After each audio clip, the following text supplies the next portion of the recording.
I can't think of one transaction where they said, you know what? We'd love to have two CFOs. I'm sure there's a beautiful reason to have them, but no one is going for that. And so, just very selfishly, you think, like, what's going through my mind? I think, oh, crap. Okay. Well, I enjoy this. I love my teams. I love my colleagues. I love my peers. But like you have to put that aside. You have to say, well, listen, my job here is to do my job as a CFO. And when these opportunities arise, if it's inbound, if you're selling, you play a role to help assess it and then make sure the CEO is armed with the information and your views. The board has what they need to understand. And if they say, we're interested, well, hell, then it's up to you. You're a key player with the CEO and a few other parties to make this happen. And so you have to reconcile that, even though you may go, oh man, like I want to stay here. You have to reconcile with the fact that you probably won't if this happens. Welcome to Turpentine Finance, a podcast where we talk with top founders and finance leaders about what it takes to architect success. Our guests speak candidly about big business inflections, market curveballs, and how they approach decision-making so that you have the tactics and mental models for when the pressure is on. I'm your host, Sasha Orlov, founder, CEO, and self-professed finance nerd. You ready? Let's dive in. Welcome to today's episode. So we all know there are many ways to build a company, and there's just something so exciting about building a venture scale business. I know, I've done it a few times, and I love it. But a lot of the excitement comes from fundraising and M&As. And so what really is the role of a CFO during these high stakes transactions? So I have the honor of getting to dive into this with Steve Love, who's raised over $1 billion from VCs, institutions, and capital markets, and also led due diligence, negotiation, integrations for both buy and sell side deals totaling $2 billion of transaction value. So it's going to be fun. Let's go. So just for context, Steve has a master's in accounting from USC. Nothing more exciting than accounting, except for maybe math. My major, of course, worked at and then came in-house and was a controller at Portal, VP of Finance and Informatica, Kinetics, Affamax, serial CFO at Mblocks Evolve, back to Mblocks, Dialpad, Juniper Square, Heap, and now a board member and audit committee chair of a publicly traded company. So lots to learn, and let's dive in. Steve, welcome to the show. Thank you, Sasha. I'm ecstatic to be here. Thanks for having me. So you know what's cooler than $1 billion? I mean, not much. So let's dive into M&A. M&A is such a fun topic. And because for most of us, we just get this headline at the end, we rarely get any of the details of what's going on behind the scenes. So I'm excited to put your brain on speakerphone and learn more. Let's go. Heap acquired 2 companies and then was acquired itself. So let's start with when and why should a company think about acquiring another company? Yeah, you bet. I think there's 3 really great reasons. Number 1, increase the amount of products you can offer. Number 2, add scale with more revenue onto your business. While efficiency is always in vogue, it's pretty critical right now. Number 3, obtain talent, right? A lot of the times that I've been working, I think same with you, it's hard to find talent. It's never easy. Sometimes it's really hard. So it's another way to grow, to get a benefit from it. So you had mentioned two acquisitions for Heap. So one of those was number 1, add products, and one of them was number 3, an Acquihire, add talent. I want to talk about the product acquisition, the number 1, because I think it's a great example of M&A. So Heap was a provider of product analytics. We take all that data from your website, all the activity on that website, and your product software, and help you make sense of it. There's another product that's adjacent to it called Session Replay. They are like a microscope. It's like, what did that one person do on that one journey session into their product? So many customers have both. At the enterprise level, enterprise segment, they have both those products. Mid-market has some, a little less at SMB.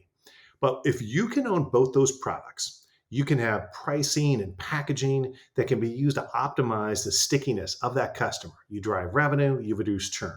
You'd love to have both. So when we started our fiscal year, we had our board plan. Our board, one of our strategic topic was to talk about what about the session replay market? Should we do something to bring that in-house? And should we build it ourselves? It takes time. Or should we acquire something, get something already in the market with a much deeper product set? And the board said, let's be active and look at the M&A market. And so what we did, we bought this company. It already was in the marketplace. It was already had a strong offering. And instead of having to build the product, we spent the time integrating the products. So we have a better product more quickly, tightly integrated. I think that was a great result for our customers, but also a great example of how M&A can benefit you. Got it. So that's fascinating. If we start thinking about some of maybe even the nuances of this, from a CFO perspective, how do you think about sort of like evaluating the market outside of the actual negotiation, whether the company even wants to be acquired? Mhm. There is, you have this offering. And so you're thinking about maybe there's build versus buy, maybe Mhm. there's acquiring the first player in the market, which is probably more expensive and has a lot of revenue. There's maybe a couple people that like give you a capability. How do you even start evaluating the differences between the market players? Yeah. What I want to know is how big is that market? A classic, a model of how big is the market? What would the pricing look like? How fast can I penetrate that market? And I want to hear from my product person. Then I want to hear from the executive. I want to hear from the from the end executive. How long will it take me to build this? And you understand that the V1 may be beyond an MVP, but it won't have the features to compete with someone who multiple products already in the market. So what would that look like to really get the market parity? And by the way, you have to learn your execs and understand which ones may sandbag a little bit, which ones may be a little aggressive. That's a key role for a CFO. You always have to have that filter. It doesn't mean people are good or bad. It just means everybody tends to shade one way or the other. So you put that together and say, okay, this is the size of the market. This is what it could mean to us. This is how long till we have a real viable product in a certain amount of time till we have parity with features. Now tell me, what if we went out and bought somebody? And what would that look like? And how fast? How much revenue do they have? How much can I get in terms of being able to offer two products to the same customers? It's both about growing revenue, but also, if I can lower churn, which I think a lot of B2B companies, it's been more of a topic than we like to discuss for the last Yeah. 2 years, right? So I think I want to look at all those factors. And then from a key thing is who's buying this thing? Is it the same buyer? If I can put another product for my existing sales force to hire, oh my gosh, if they can call them the same buyer, or even maybe enterprise, it's different people, maybe because they're bigger, but at mid market, the same person is making that decision, a heavy overlap, then I want to consider that, because then I'm willing to go spend more money if I can then be more operationally efficient as I add more revenue on top. Got it. So they say, if we're thinking about it from acquiring side, they say Hmm. companies aren't sold, they're bought, or whatever. Is that the right saying? I don't know. Maybe I mixed it up. Yeah, exactly. And by the way, I disagree with that, and I got an example for you later. Great. Let's go. All right. So let's go into this example. Let's talk Yeah. about the Acquihire and let's talk about the capabilities hire. So you mentioned you're at a board meeting and there's sort of this decision. So who in your company, every company is different, who's taking the lead on this? And so what happens and what's your role specifically as CFO? You bet. So, a lot of companies, and by the way, all my comments are about tech companies. That's what I've done my entire career. And so, how a consumer company might do this, I don't know, but I can tell you how tech companies do it. It'd be great if you had someone who was a business development person, right, or corporate development, and they may have a banking background, or maybe they have a product background, and they're the folks who can understand the market, the dynamics and features, and help sort through doing the research and maybe even having the first conversation. We didn't have that. And actually, it was interesting at the board meeting where the board said, okay, interesting. You guys have a lot to do. You have a lot of things, what you're trying to do with your plan. Who's going to lead this initiative? The one about finding out what are the session replay companies available to you? And they said, you should probably go out and hire somebody. But in our case, it was preempted because we actually were approached by a company in the session replay market, and we didn't have time to go hire someone. And so it was our CEO and our head of product who led it. But typically, you'd like to have someone who is a corporate development person. Absent that, it's like what we did at Heap with the session replay acquisition. Our CEO and our product person dove in first because they know best what's our platform look like, what would features look like, and be able to understand when they're hearing things, what to ask, what questions to use for the vetting. In this case, I'm kind of, brought in right after, along with our head of engineering. Is this possible? What would it look like? What do we think multiples look like? What would the value be? what would the resulting financial forecast be? And then the engineer, our great CTO, was involved to say, okay, is this really going to work together? They have a platform, we have a platform. How do we bring this together? And then ultimately, what's the customer experience going to be if there's two separate platforms? Got it. And so there's a first conversation. I'm guessing at Yeah. some point when you get to maybe an LOI or a term sheet or a price that the CFO starts to get involved. Yeah, and it's like it may be, hey, listen, see, you talk to your CEO, and he's like, hey, listen, we're going to have our first conversation with this party, and then you hear them answer back, it doesn't really work. I think there's interest, or like, oh my gosh, this is great. I think we want to pursue this, or at least have another conversation.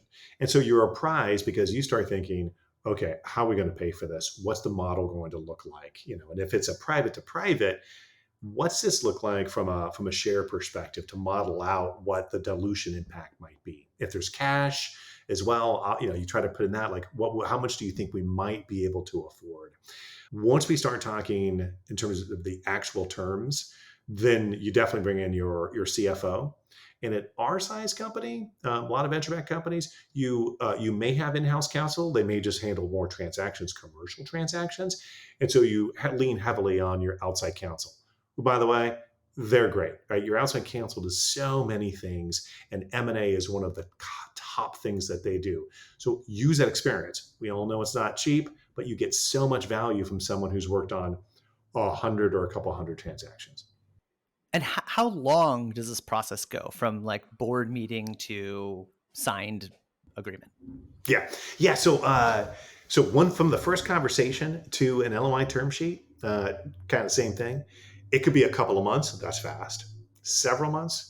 And you and I read, so I'm sure everyone else has read things where they talk about, hey, how'd this deal occur? And they're like, well, we met at a conference 2 years ago and we thought it was interesting. And then we had another conversation a year later. And then there was a confluence of factors. It makes sense now. I think that's kind of an outlier. So I think typically a couple of months to 6 months. In our case, it was totally different. Like, the board said, yes, go do this thing. We think this initiative makes sense. See about bringing in a session replay asset, this adjacent product, for all the reasons we agree. And before we even launched the product, this company had reached out to us because they had received a term sheet from a competitor. And they said, listen, we think we might fit best with you. And so we signed, I think it was about 10 days from that first conversation to the LOI. Now, on a personal note, I'll never forget it. So it was the final week of our quarter. We were also closing our Acquihire, and I had COVID. And so, like, it was just the most insane last week. And that also has the 7 days where we then executed the LOI, or we signed the LOI on May 1st. It was action packed, and I hope to never experience that level of throughput again. If you look back now at a Yeah. deal in which you're trying to build and bring in an adjacent product, just from a deal perspective, any best practices or advice, maybe something that you think you did particularly well, and a place maybe where you think you could have done something a little bit better, or something, a gotcha to watch out for? Yeah, really understand what it takes for the integration. I think a general comment is people get excited by tech. Now, in some cases, the engineers, the traditional, like, not made here, like, may push back against it. That may exist. Or it also may be like, oh my gosh, like, everybody, we get seduced by change. Wait a minute. I can do this thing and I can bring in a product, and then I can focus on this deep integration, great customer experience, even deeper feature set. That sounds great. Be really careful that you don't seduce yourself into doing the thing, right? Like, oh my gosh, their revenue is X, we could take it to Y, and with a model's great. With just a little increase in the penetration rate in our model, this thing could be amazing. Just like you're doing an annual plan, which CFOs do all the time, you need to be careful that you don't get so seduced that everybody buys into it and thinks it's great. So be careful, test those assumptions. The thing I think I would look at is make sure that you really understand, what do we really think, based on best knowledge, what do we really think it'll take to integrate it? And then how do you sell it? By segment. I don't want to hear just, we'll sell it like this. Segments operate differently. And do they have, if you're an enterprise focused company like at Heap and you're buying another product, there's a lot involved there. There's compliance, there's privacy, there's all these other things you need to do for enterprise, to sell to enterprise class customers. Do they have that? Because if they don't, there might be headwinds on that. So make sure you understand really what the quality of the product is with respect to your target market for you, but also them. Theirs might be different, say SMB and your enterprise. Make sure you understand if that might be the case. So one final question, I think, on like the pre kind of deal prep. I'm guessing also along the way, you're at the board meeting, there's an approval for an acquisition. You have to kind of model out what is going to happen outside of any of the operational aspects. How do you start thinking about how to sell? Like it's probably not a day one, the day the acquisition closes, like revenue starts taking off exponentially. How do you, any best practice about thinking about like ramp up or onboarding, how to think about selling the new product? Yeah, big picture and more validating this makes sense, and then more detail. So one thing that Heap did well is we had regular communications with customers, both existing customers and prospects. And so once to validate that this made sense to add session replay, we asked the question. We added that to the questions with customers. It wasn't just tell me about product analytics, tell me about Heap. It was also what if we offered this thing? And then we had some very specific questions as we got more serious about it. And the feedback was, that'd be great. And we started adding in what we assumed were some product and enhancements, some benefits from having both product, both services on the same platform. So we're able to validate it. And then when it comes to the actual operation of it, be careful to make sure you understand when you'll start selling it. Like, for example, someone may say, I don't want the two teams if they're separate sales teams. I don't want to distract anybody for 6 months. Let's just finish midway through the year. I don't want to disturb anybody. So no co-selling for 6 months. And then okay, well, makes sense. So we'll launch the next year with this. Okay, well, we have 6 months to prepare training, onboarding of the salespeople and the things like sales engineers and things onto the other products. They are able to demo it. They're able to speak to it. They're able to sell it. Make sure you understand, does this timeline allow for that? In practical aspects, like how are you going to divvy up historical accounts from an expansion perspective? Who's going to sell what? How do you sort things into different geographies or territories and things like that? So there's a lot to think about. So assume that you don't start co-selling immediately. And when you're just doing a big spreadsheet, it's easy to say, oh, well, they're at X, it'll grow Y with X penetration into our customers. That's okay for very high level. But when you get into brass tacks, you have to understand all of this enablement activity that needs to occur. Hey, we'll get back to the conversation in a moment after a word from our sponsors. Quick math. The less your business spends on operations, on multiple systems, on delivering your product or service, the more margin you have and the more money you keep. But with higher expenses on materials, employees, distribution, and borrowing, everything costs more. So to reduce costs and headaches, smart businesses are graduating to NetSuite by Oracle. NetSuite is the #1 cloud financial system, bringing accounting, financial management, inventory, HR into one platform. That's one source of truth. With NetSuite, you reduce IT costs because NetSuite lives in the cloud with no hardware required, accessed from anywhere. You cut the cost of maintaining multiple systems and improve efficiency by bringing all your major business processes into one platform, slashing manual tasks and errors. Over 37,000 businesses have graduated to NetSuite, so do the math and make the move. Startup founders and execs running scaling businesses know all too well how easily their systems break down and expenses skyrocket. NetSuite is a proven way to cut costs and boost performance. And by popular demand, NetSuite has extended its one-of-a-kind flexible financing program for a few more weeks. Head to netsuite.com/zen. That's netsuite.com/zen. netsuite.com/zen. There's a world where your CRM is powerful, easily configured, and deeply intuitive. Attio makes that a reality. Attio is a radically new CRM built specifically for the new era of companies.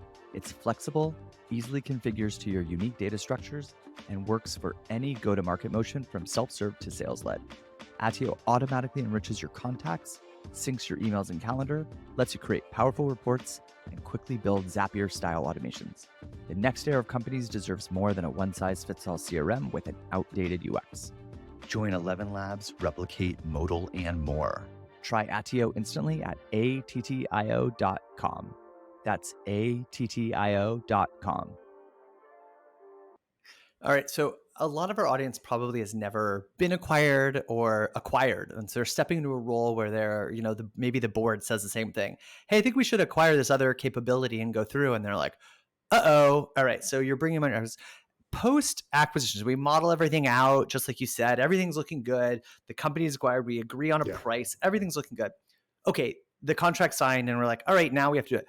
What's the biggest surprise afterwards from an operational or implementation that you're like, this always takes way longer than anybody thinks? And then the other part that might be the biggest surprise afterwards? Yeah, in my experience, I think product and eng, so think of the whole company, product and engineering goes very fast. And also, all the deals, it's been a key piece of the deal. We're product companies. Yeah, we sell. And no doubt, the bigger you get, the more the operations and ARR matters.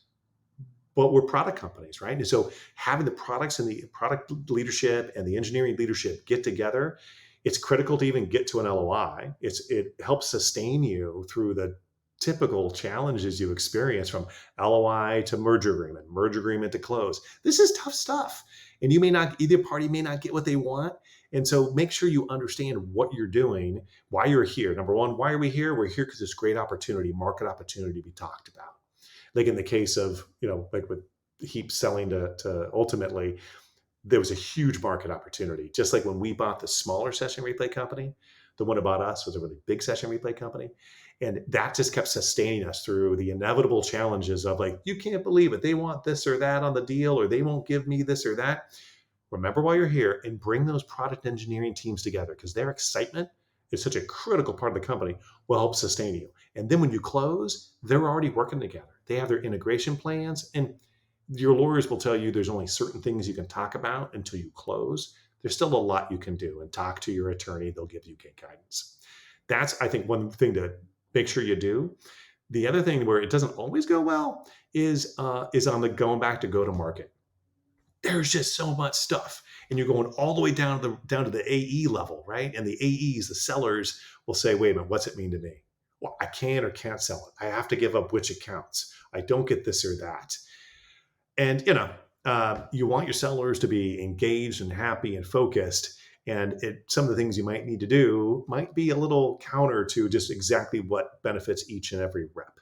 So that tends to take more time, unfortunately. But there's a lot of details there that you can work through. What about specifically for the role of a CFO? What's the Yeah. first thing you do in deal close? Is it like I'm integrating accounting systems? Yeah. I'm like handing over contract. I'm redoing budgets. Like what's the first thing you do post sign? Yeah. Remove contract signing authority and cash access at the seller. I mean, it seems kind of weird. It's not like there's a bunch of gold coins and they're going to shove it in like this box and take off on their ship. No, but like if something were to happen, could you imagine saying like, somebody absconded with some funds, or they signed a contract we weren't aware. Are you serious? So it's just basic, just remove contract signing authority and take over banking access. And then what you do after that, I think depends upon size. If it's a small company, single digit million of ARR, and certainly if it's not pre-revenue, just transition things quickly. And in accounting and finance, we're in the service business. Everybody's our customer, right? So we have so much activity. So make sure you get them on payroll immediately day one. They know how to get reimbursed. Work with your HR colleagues to make sure they have health benefits right away. And that's explained to them before the deal so they know what they're getting. Take care of all the services day one, regardless of the size. And then depending upon the size, take over the accounting activity, the billing, AR, that kind of stuff. If they're that small company, just move it within 1 to 2 months, preferably 1 month, just move on. If it's a mid-sized to big company, it's not going to happen in a couple of months. It could take a year. In both cases, have a great detailed plan of how you're going to transition this activity, and make sure you have buy-in from the buyer as well as the seller, and then have daily stand-ups early on, and then move those to twice weekly to weekly, and just handle it like a great project that you treat everybody respectfully, and so everyone knows what's coming and what the roles are, and you hold yourself accountable to still hitting those guidelines, hitting those goals that you laid out. And I want to get into then Heap ends up selling to ContentSquare. But before we do and we wrap Yeah. up, anything that is a key takeaway of a difference between a product acquisition and an Acquihire acquisition that listeners should look out for or think about? Yeah. So super interesting. It's a structural item, but people sometimes causes confusion. When you're buying a company and you want everything in there, you want the product, the IP, revenue, people, everything, you acquire the entity. Oftentimes, almost always, in my experience, with an Acquihire, you're just buying the right to hire someone. So, for example, let's say it's Target company, right? Target A, and you're not acquiring A. You don't want that, right? You want the right to hire the people. So, what you have is a referral fee, in effect, to the company that's allowing you to hire their people.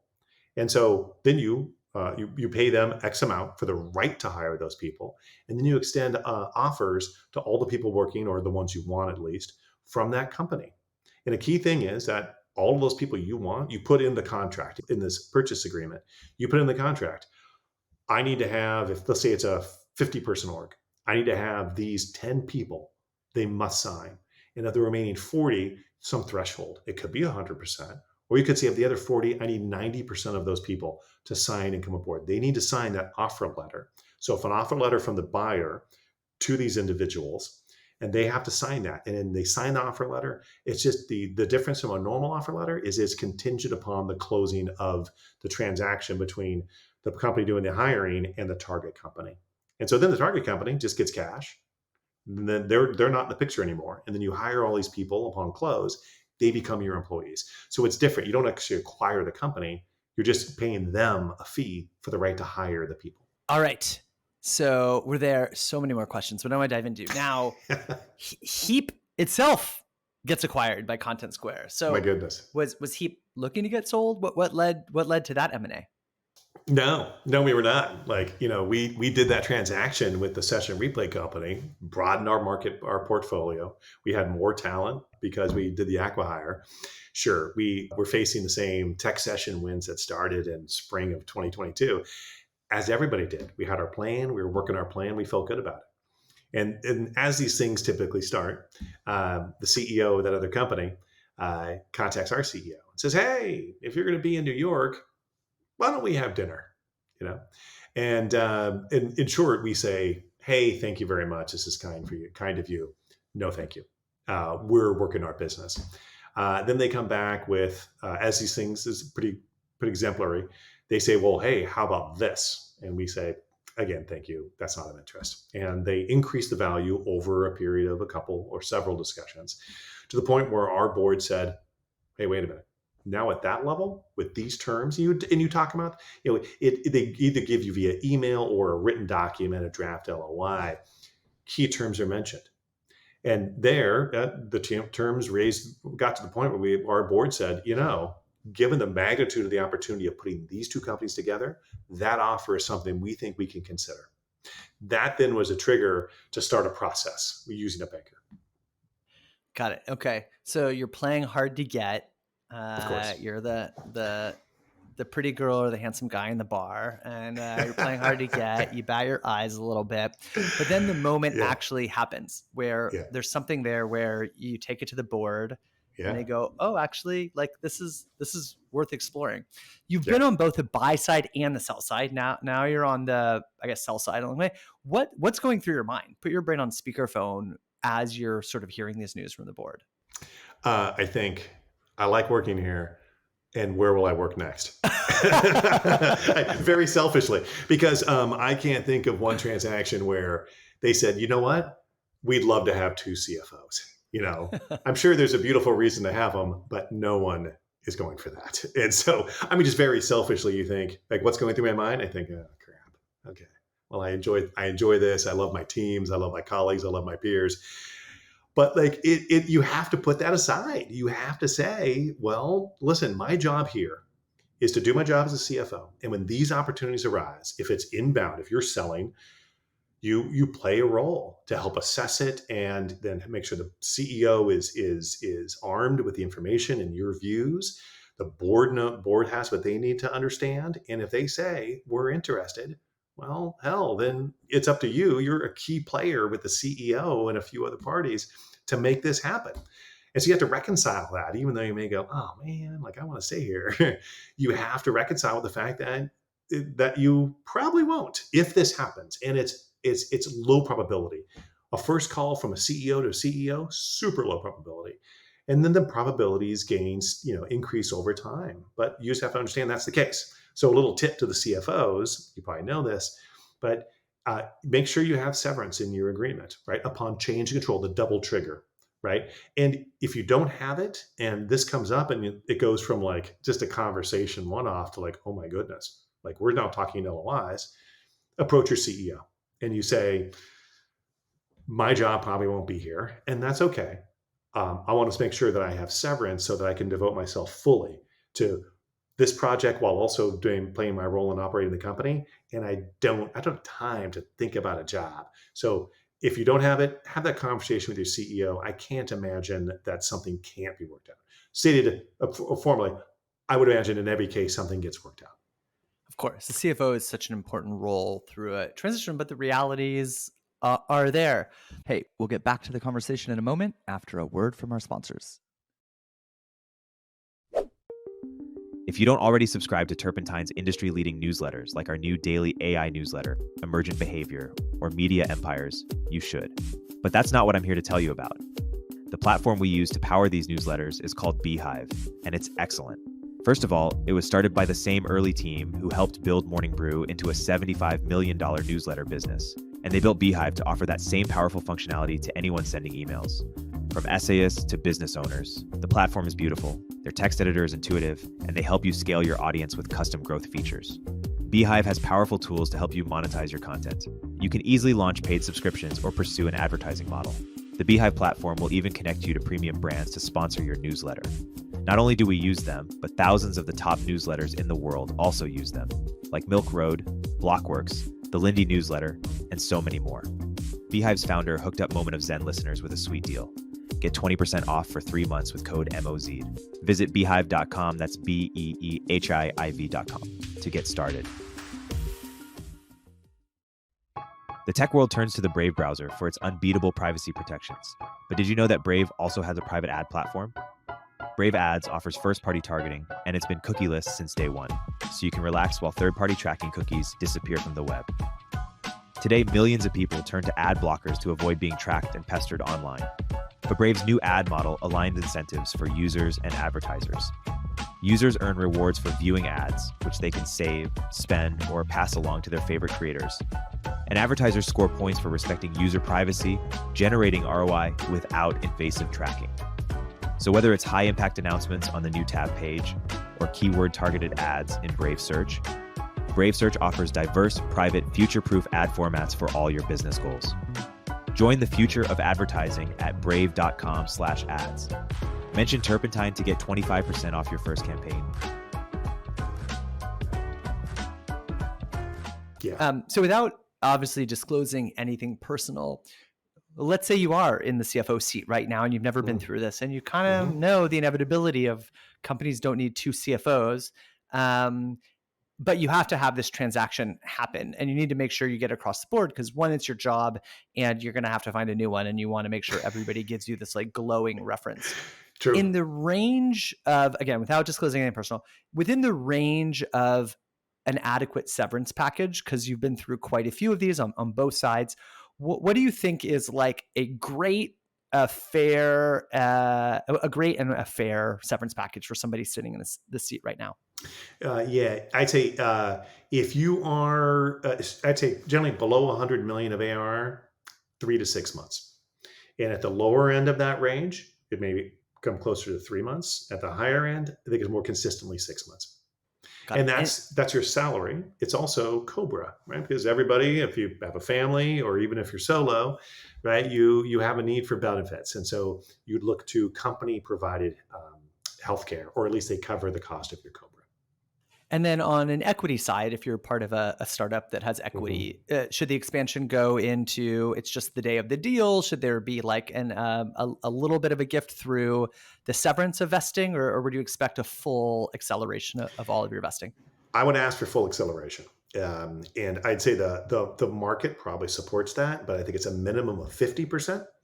And it could be somewhere in between 50 and 100%, but I would position it as you deserve full acceleration because your job, no doubt about it, will terminate after maybe a quick transition. And I think Right. market is that case. And you might be told, well, other executives don't have that. Well, yeah, but they may be retained. And so between 50 and 100%. Got it. I have one last question. God, I'm so curious Yeah. this. So now at this stage, because you've been a CFO so many times, you've been Yeah. through so many acquisitions on both sides. Do you pre-negotiate this at hiring when you start a new job, or do you just wait for the transaction? I completely negotiated. I've learned, right? I'd say that my first CFO job where we sold a company, I did not. And then it started happening. And I realized, holy smokes, there's nothing that says what I'll get. And so I realized I shouldn't have that happen again. And so Yeah. now I pre-negotiated. And you know what's interesting is let's say you're negotiating your new gig, or for that matter, you're discussing it and you're already there. One option is to say, I was interviewing with one company, received an offer. This is 4 years ago, and they said, "Hey, by the way, there's inbound from somebody, and we might take it." And I hadn't yet started, and they said, "We can't give you 100% acceleration because, as our board member said, why would I give 100% for someone who may be here 6 months?" And so because there actually was an inbound at the time, they said, we'll give you a certain amount. I want to say it was like maybe 18 months. I did not accept the offer, and I would have pressed for more than that. But I think that was pretty reasonable. Like if you're there 6 months and an M&A closes, I understand not wanting to provide 2 months, 4 years.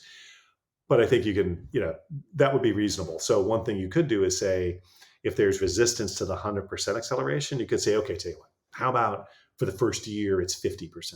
And then once I'm here a year, right, I'm somewhat tenured, and then we can increase that to 100%, right? There's different ways to go about it, depending upon the level of pushback you receive, if you receive that on this negotiation. Thanks for sharing. So many listeners are probably sitting here going, "I've like their first time CFO, or they're in a VP of finance about to roll," and figuring out best practices ahead of time. Yeah, Hopefully helps. and by the way, you mentioned VP finance.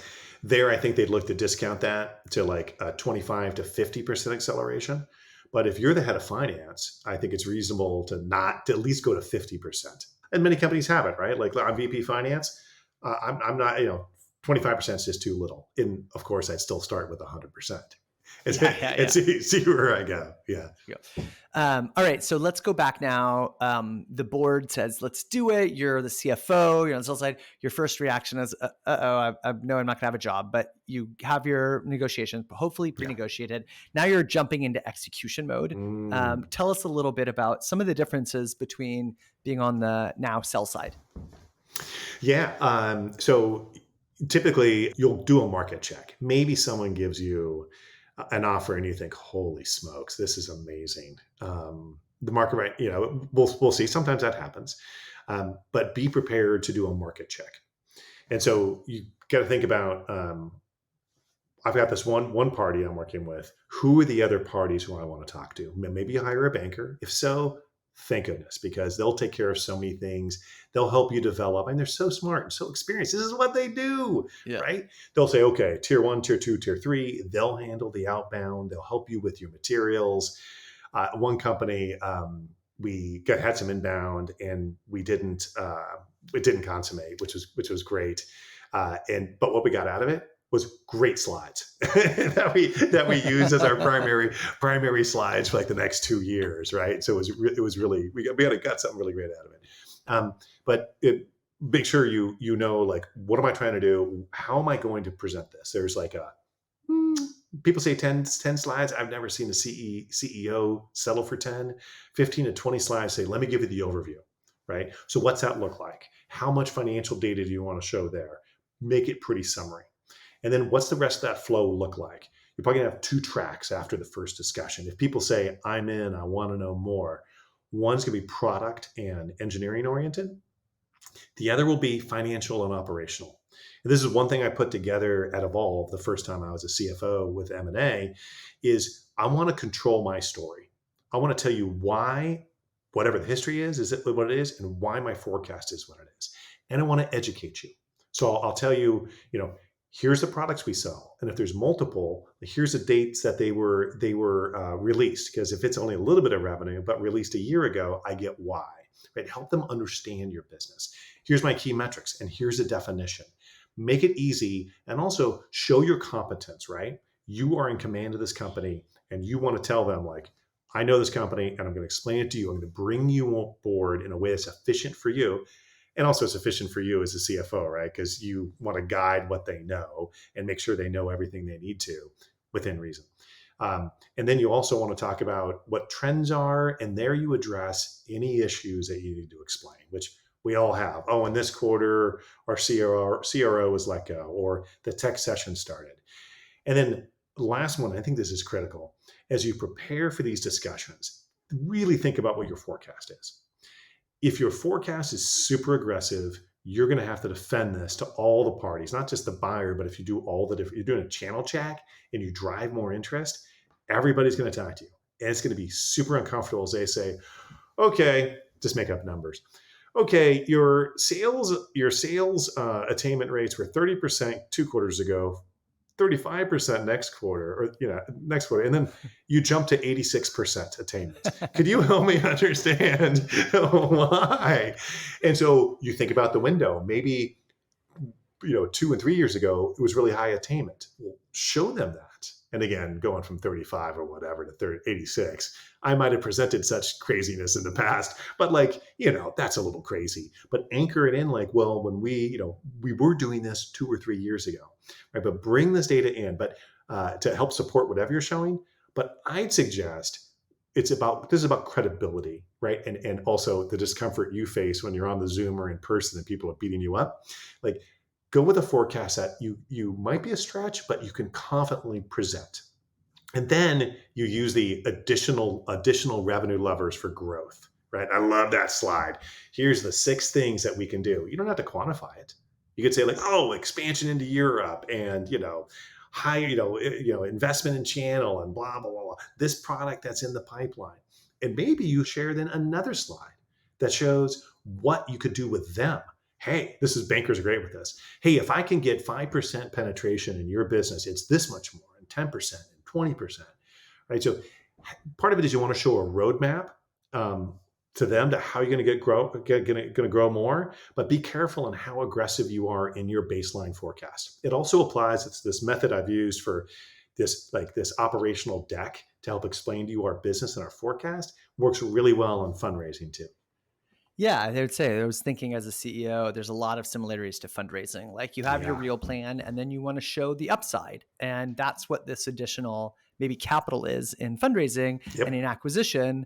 Here's what your company can actually do to increase the value. If we have penetration here are other plans in the future. Don't not disclose exciting opportunities, especially in a transaction. That's where a lot of the emotional value can become on top of the address value. Agreed. All right. So I didn't have this planned as a question, but God, I'm now so fascinated by your answers. So I want to talk a little bit about your first one-on-one with the acquiring CFO. Oh, yeah. How do you bridge this careful gap to say, listen, I'm a professional. I'm here to make this deal happen. I'm going to make sure you're set up for success, but also knowing your job is probably a little bit at risk. How do you navigate that first one-on-one with the acquiring CFO? Oh, it's interesting.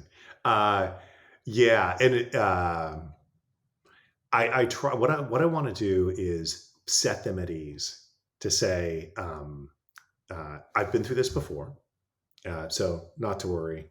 And we don't need to talk about staff. Let's focus on the business, but us. I want to make sure that I help you understand our business, how we've been performing, key metrics, and what that forecast looks like.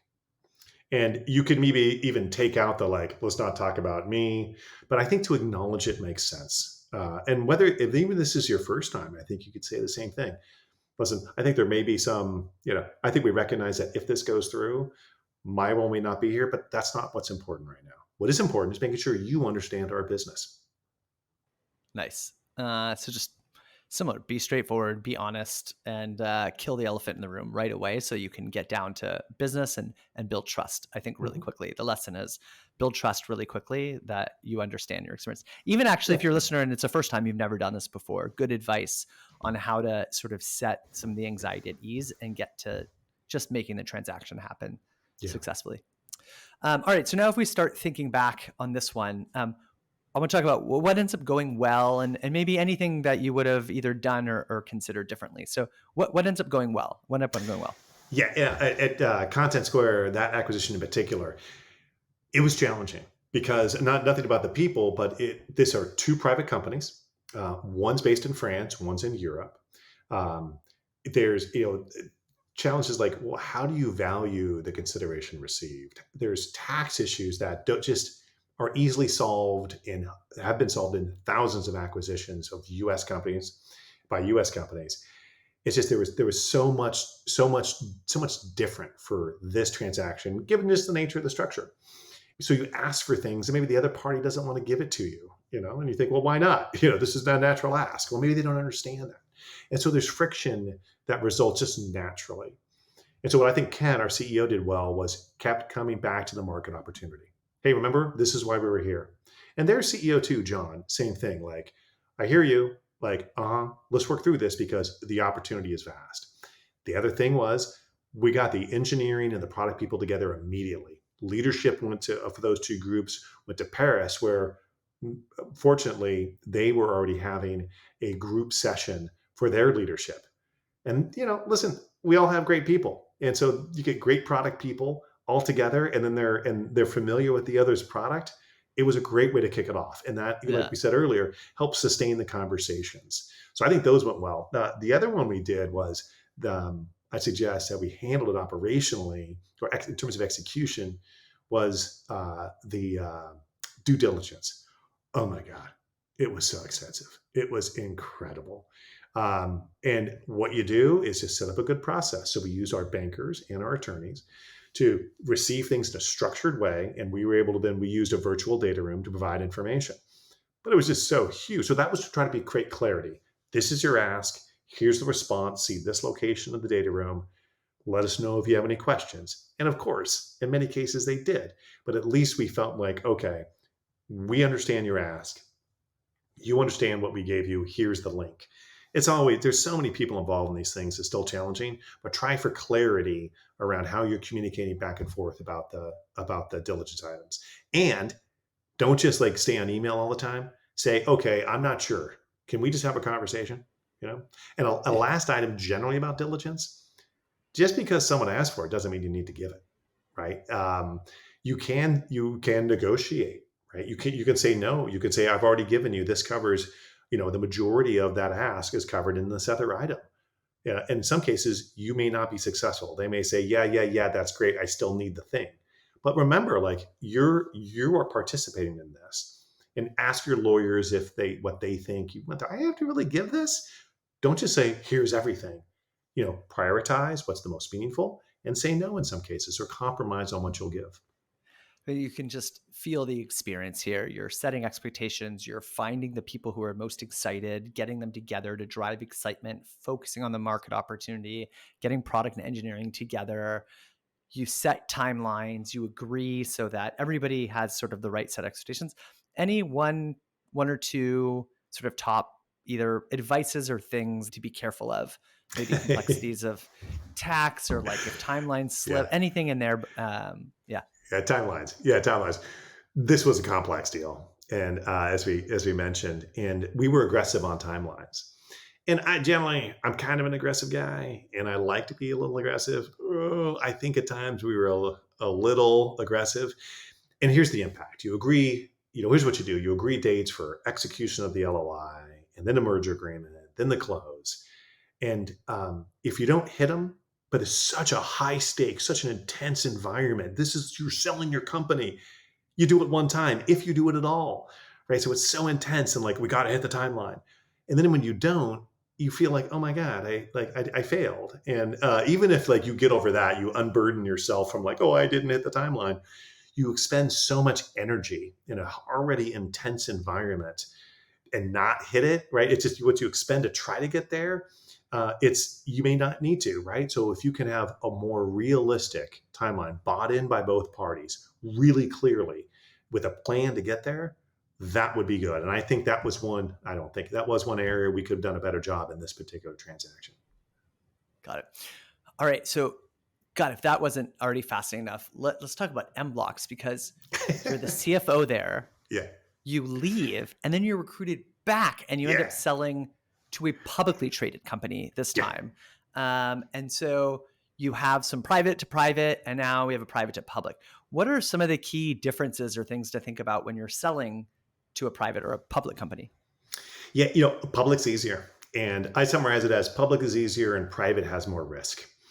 And so I'll focus on what I mean by that with the risk. Public companies, they're bigger. And the chances are, by virtue of being bigger and being public, they've done M&A. So they're typically seasoned M&A professionals, and they will for sure have a corporate development person, right? That's their job. They're looking out for these things, right? It could be a partnership, but also it could be M&A. That's not always the case with private companies. Maybe in some of the larger ones, in particular with a larger transaction, an acquihire, product acquisition, but like something the size of Heap, doesn't happen as often with a private company. Also, when it's private, two private companies, the valuation is probably much closer to one another than a really big private company, probably a really big public company and a private company. And that can be challenging because the seller is giving up a bigger piece of their business. And so that creates some dynamics perhaps on the seller side, probably on the buyer side around like, boy, do I want to give that much up? I'm not sure, and may shade some of the conversations. And then there's the whole receiving stock thing. Oh man, like there's two issues. Like, how do you value private company stock, which is a huge conversation, but now placed in the context. Okay, I'm selling you my company and I'm going to get a certain amount of stock. How do I value that? I'm sure that the seller will tell you how to value it, but do you think that? And values, as we know, go up and down. So it's a very dynamic situation. In addition, you get low, maybe no liquidity as the seller to another private company. And you're giving the keys to your company for both the cap table, but also the management team. You're giving the keys, to your business, and you're getting stock. And now you're totally incumbent upon what this company's going to do. Your board's not going to be on the board. Maybe they have information rights. It's a whole different kettle of fish. And the last thing is, when you're doing diligence, like if you need to do diligence on a public company, well, have at it. It's all available. If you're doing diligence on a private company, it's a whole different ballgame, right? Like, and if you're getting stock, then you have to do diligence because you're effectively buying their stock in the form of giving you this existing company. So very different scenarios, and all of them create risk. We engaged Morgan Stanley in this deal, which is great. They were great. And they said, listen, private to private, and then cross-border, France and US, this is a low probability transaction. I will not quote the probability because it was pretty low, but we did close it. But that's part of the reason why the private to private thing, it's very different. All right, so we're now in a public company, and there's like the benefits. It's like it's a team. There's sort of more transparency to the liquidity along the way. You mentioned that at M-Blocks, you worked with the CEO and the bankers to maximize like sort of buyer interest and value. What does this tactically mean? Yeah, a whole lot of selling. So M-Blocks was a very mature company. And it was a mature company in a mature market. We had there were two primary companies that were global in scope, M-Blocks and another company, and there were a number of regional and local players. And the board said with the CEO, "Time to find a home." And that's one of the reasons I went back. The CEO said, "Hey, I saw you sold the company you went to. Would you be interested in returning?" And ultimately I did. And then we sold it.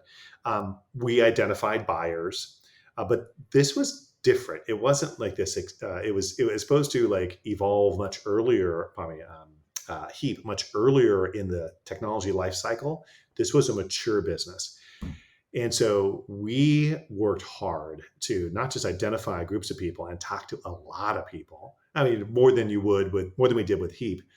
But we were very diligent on what is important to them. We did far more work to say who we selling. We're selling. Who we selling to? This is the thing where they're bought, not sold. Companies. this one was sold, right? That's not the deal. And so, I've got one of those.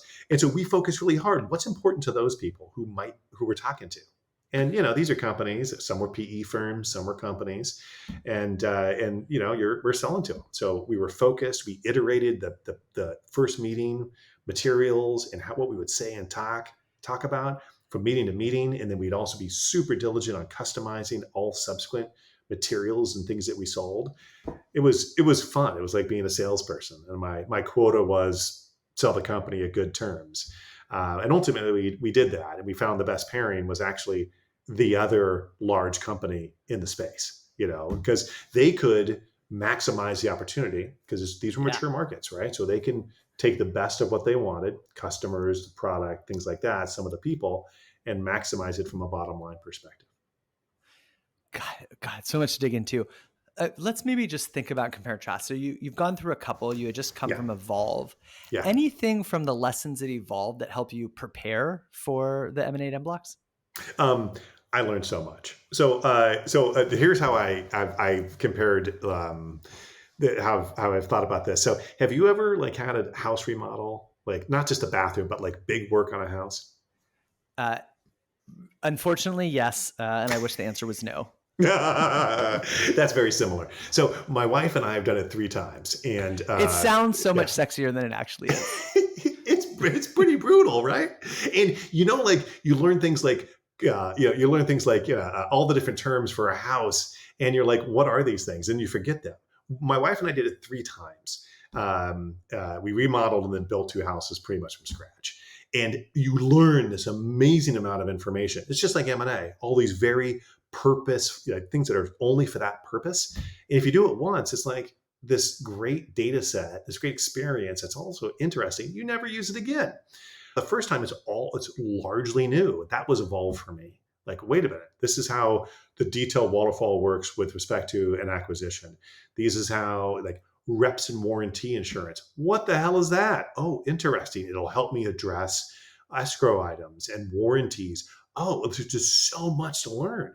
And when you do it 2 times and 3 times, it's so helpful. But Evolve is where I learned all these things. And I think I did a good job. I think I'm doing a better job now, naturally, to having done it a couple of times. The key thing that I learned was that thing about tell your story, put it together, be in control of it, whether it's for fundraising or M&A. And I was thinking, after my Evolve experience, and really after the M-Blocks experience, as I interview for CFO gigs, what's interesting is you look at job specs, and they'll often say IPO experience preferred, and they may mention something about M&A, or they may mention nothing. But yet, what I find is, maybe it's my experience, but I think it's more broad.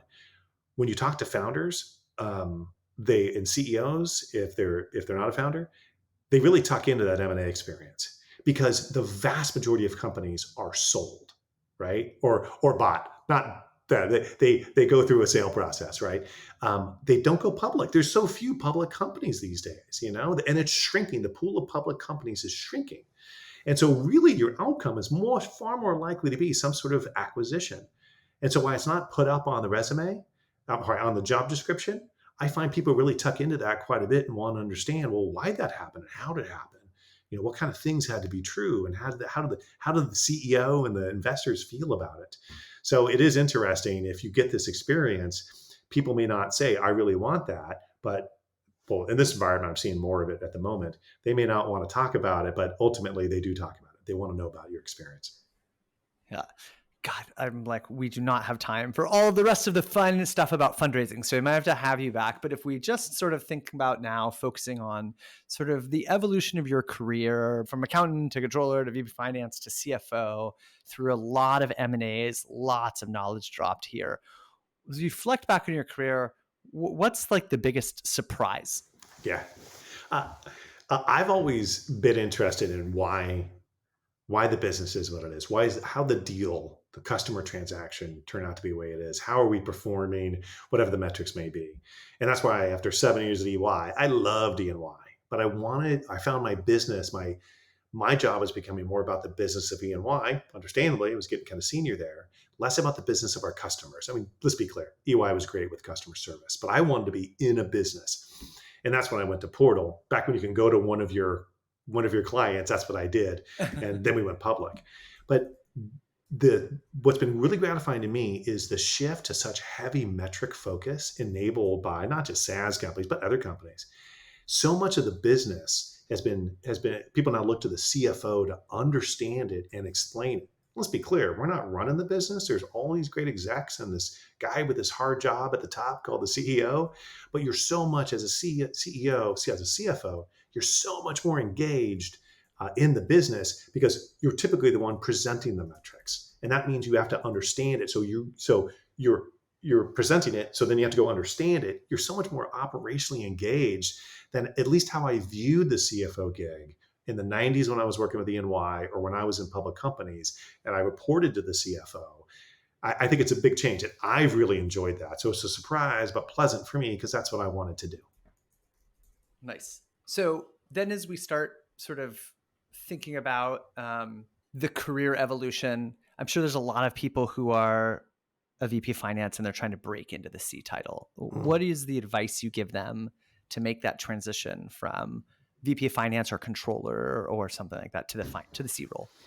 I think it's two things. One, tactical. One, it's a bigger question. One is get involved in metrics, right? Like take a chunk of that, like whether it's helping prepare or helping analyze, being in the room when these are discussed, if you have a cadence business, weekly, monthly, quarterly. The other one is what I would consistently hear, and even my first CFO gig would be, are you strategic? Capital S. Remember one person said, is it a capital S strategic? Yeah, what the hell are you talking about? Like, and I would always get a little offended, like operations are strategic, right? Like, so I still get a little bothered, but like, I can't change the way that the vast majority of people think about things. So get involved and offer insights and proposals on topics that are deemed to be strategic. It's go to market, asset allocation, where you invest your funds, the metrics, having a view on M&A, like, hey, I see that, like there's an adjacent market over here. And it's difficult as the VP finance. People aren't looking at you necessarily to say, what do you think we should do, for an acquisition, but look to be able to poke your nose in it in a positive, constructive way where you get involved. So you can say, oh, I suggested this, or I was involved in it, or I was part of the team who did this thing. I think that's the number one thing that I hear people look for in a CFO. That tends to be the biggest challenge when you haven't yet been the person, or at least had the title. And what do you think is the biggest misconception about the role of a CFO? We just like stay in some room and just take in info. Oh no, man, it is like an outbound job. You're talking to people, you're engaging, you're asking questions. How can I support you? How can I help? You're talking to customers and vendors. There's a tremendous amount of communications. My kids still don't know what the hell I do. My oldest just started working and she's had some questions like, Dad, I had this challenge with a customer who got kind of mad at her. And we talked about it. This is like last week. And she's like, oh, wow. Is this kind of stuff that you do? I'm like, actually, yeah, like customer. I mean, everybody's my customer. And so, yeah, yours is the paying customer, but I deal with a lot of objection handling, right? So like, yeah. So it's pretty interesting. But yeah, that's a big misconception, I think. And what's next for Steve Love? Oh, baby. I'm taking a little time off. It's great, and hanging out with family, which nothing brings me more joy than that. But, starting a job search and looking for the next great SaaS company with a fantastic product, great people, and a great culture. We're lucky as CFOs. We get a broad set of companies to work at. Like, it doesn't have to just be in one space within the great amount of companies and products that are within SaaS. We can work in a lot of different companies within SaaS. And so what the company actually does, in a way, it sounds weird to say, is less important than, is it a big market? Is it a great product? Is it great people? Does it have a great culture? Do I fit with that? And the other thing I'd say is, does the CEO want a CFO who does things the way I think, not like I only do things a certain way, but in terms of the breadth that I tend to carry in companies, the different roles. And so what they actually do, it has to be interesting, but it's weird. It's almost like secondary to all these other great factors. And how can people get a hold of you? Hey, a couple ways. You can hit me up on LinkedIn, or you can send me an email. It's Stephen with a V and an N, C, love at gmail.com. Oh, Stephen C. Love 1.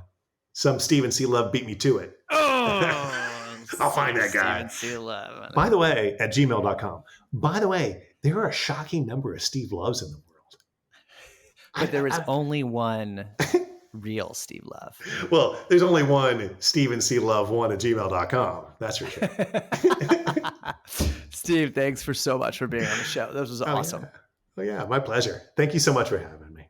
Thanks for tuning in to Turpentine Finance. Share it with your executive team, direct reports, friends, and family. And if you want to support the show, the best ways are to leave a review wherever you're listening and subscribe.